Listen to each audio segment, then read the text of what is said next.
নমস্কার বন্ধুরা, আমি সুস্মিতা মায়ের হেসেলে আপনাদের স্বাগত জানাই। আজ চলে এসেছি নিরামিষ কচুর শাকের রেসিপি নিয়ে। তাই সবাই কচুর শাক বানাতে জানে, তা আমি কিভাবে কচুর শাক বানাই সেটাই আপনাদের দেখার অনুরোধ রইল। তা এখানে কচুর শাক নিয়ে নিয়েছি আমি এক আঁটি মতো।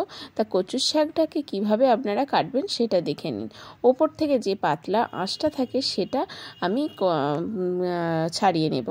তা সব কটা কচুর শাক আমার ছাড়ানো হয়ে গেছে। এবার ভালো করে জলের মধ্যে দিয়ে আমি কচুর শাকগুলোকে ধুয়ে নেব রগড়ে রগড়ে। তো এখানে একটা টিপস বলে রাখি, কচুর শাক কিন্তু হাত চুলকায়। সব কচুর শাক চুলকায় না, কিছু কিছু কচুর শাকের হাত দিলেই হাত চুলকায়। তা আপনারা হাতে অবশ্যই সর্ষের তেল মাখবেন, না হলে হাত কভার দিয়ে আপনারা ব্যবহার করবেন।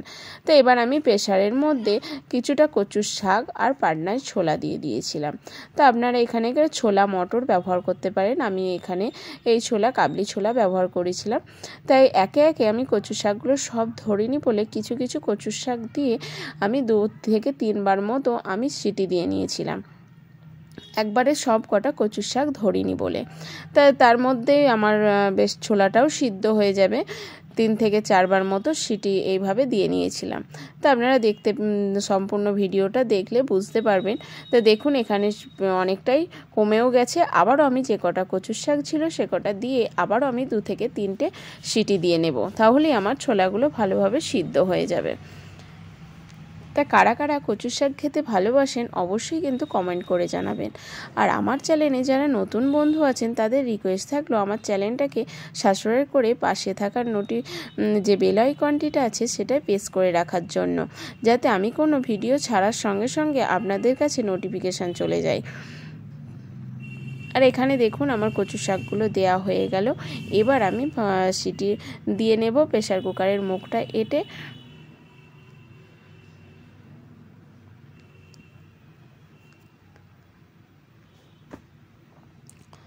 তা আমি 2 থেকে 3টে সিটি দিয়ে নিয়েছিলাম। তার মধ্যেই দেখুন কচুর শাকটা খুব সুন্দরভাবে সিদ্ধ হয়ে গেছে। এবার আমি একটা ঝাঁঝরি থালার মধ্যে তুলে নেব, যাতে জলটা ঝরে যায়। এবার ঝাঁঝরি বাটির মধ্যে আমি কচু শাকগুলো তুলে জলটা ঝরিয়ে নেব। যেহেতু এতে জল থাকলে দেখুন কি সুন্দর সিদ্ধ হয়ে গেছে বেশ ছোলাটা। এবার কড়াইয়ে আমি দিয়ে দেব পরিমাণ মতো সর্ষের তেল।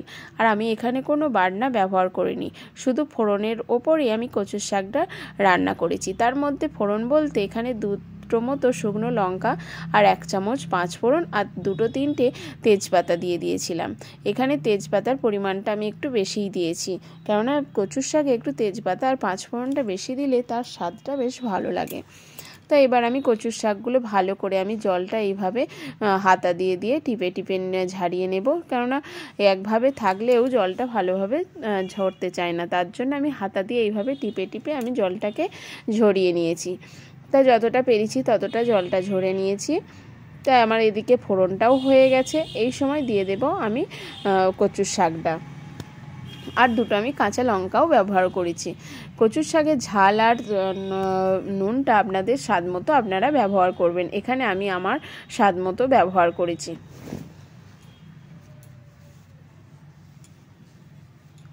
এই নিরামিষ কচুর শাকটা খেতে কিন্তু অসাধারণ লাগে। খুব অল্প সময়ে ও খুব কম কোনো বাটনা ঝঞ্ঝাট থাকে না।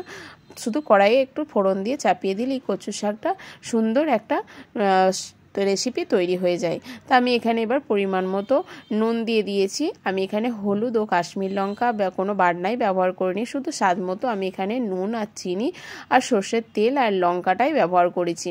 তা দেখুন কতটা জল আছে। এখানে আমার রান্না করতে প্রায় 20 থেকে আধ ঘন্টা মতো টাইম লাগবে। তা আমি এই জলটা শুকিয়ে নেওয়ার জন্য কিছুক্ষণ ঢাকা চাপা দিয়ে দিয়ে আমি জলটা বেশ কমিয়ে নেব। তা জল থাকলে কচুর শাক টেস্টটা ভালোও থাকবে না। এই জলটা সম্পূর্ণ আপনারা শুকিয়ে নেবেন।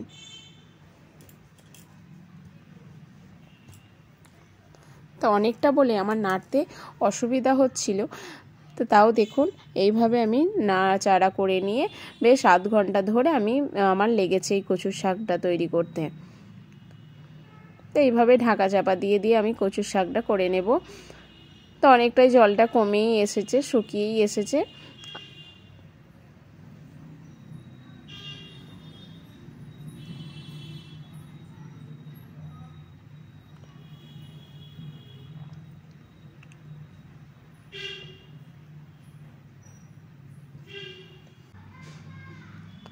ভালো করে আমি কষিয়ে নেব কচুর শাকটা। যত নাড়াচাড়া করবেন তত কচুর শাকটা কিন্তু টেস্ট বেড়ে যাবে, কেননা এই ছিবড়ে ছিবড়ে যে ভাবটা আছে সেটা নাড়াচাড়া করে পুরোটাই কেটে যাবে। তা আবারও দেখুন কি সুন্দর জল এখানে শুকিয়েও গেছে। আবারও আমার একটু নুন লাগতো বলে আমি আর একটু লবণ দিয়ে দিয়েছি এখানে। অবশ্যই কিন্তু আপনারা স্বাদ মতো নুন আর ঝালটা ব্যবহার করবেন। তা আবারও দেখুন একটু কষিয়ে নিলাম, আর জলটাও সম্পূর্ণ শুকিয়ে গেছে। এবার দিয়ে দেবো বেশ খানিকটা 2 থেকে 3 চামচ মতো চিনি। তা লবণ আর চিনিটা এখানে আমি আমার স্বাদ মতো ব্যবহার করেছি। ঝালটাও আপনাদের টেস্ট অনুযায়ী আপনারা ঝাল, নুন আর মিষ্টিটা ব্যবহার করবেন। তা চিনিটা গলে যাওয়ার জন্য আমি একটু ঢাকা চাপা দিয়ে দিলাম। তা আবারও 5 মিনিট পর এলাম, দেখুন খুব সুন্দর বেশ চিনিটাও গলে গেছে আর গা থেকে পুরো জলটা শুকিয়ে কড়াইয়ে দেখুন লাগা লাগা হয়ে গেছে। এবার 5 মিনিট মতো এইভাবে আবারও কষিয়ে নেব। কষিয়ে নিয়ে আমি কচুর শাকটা নামিয়ে নেব। তাই এই কচুর শাকটা অতি সিম্পলভাবে রান্না করেছি। আপনাদের যদি ভালো লেগে থাকে তাহলে অবশ্যই লাইক, শেয়ার ও কমেন্ট করতে ভুলবেন না। আর অবশ্যই বাড়িতে একবার ট্রাই করার অনুরোধ রইল এইভাবে। আর যদি ভালো লেগে থাকে তাহলে অবশ্যই লাইক, শেয়ার ও কমেন্ট করতে ভুলবেন না। আর আমার নতুন বন্ধুদের জানাবো আমার এই চ্যানেলটাকে অবশ্যই সাবস্ক্রাইব করে পাশে থাকার অনুরোধ রইল। তা সম্পূর্ণ ভিডিওটা দেখার জন্য ধন্যবাদ।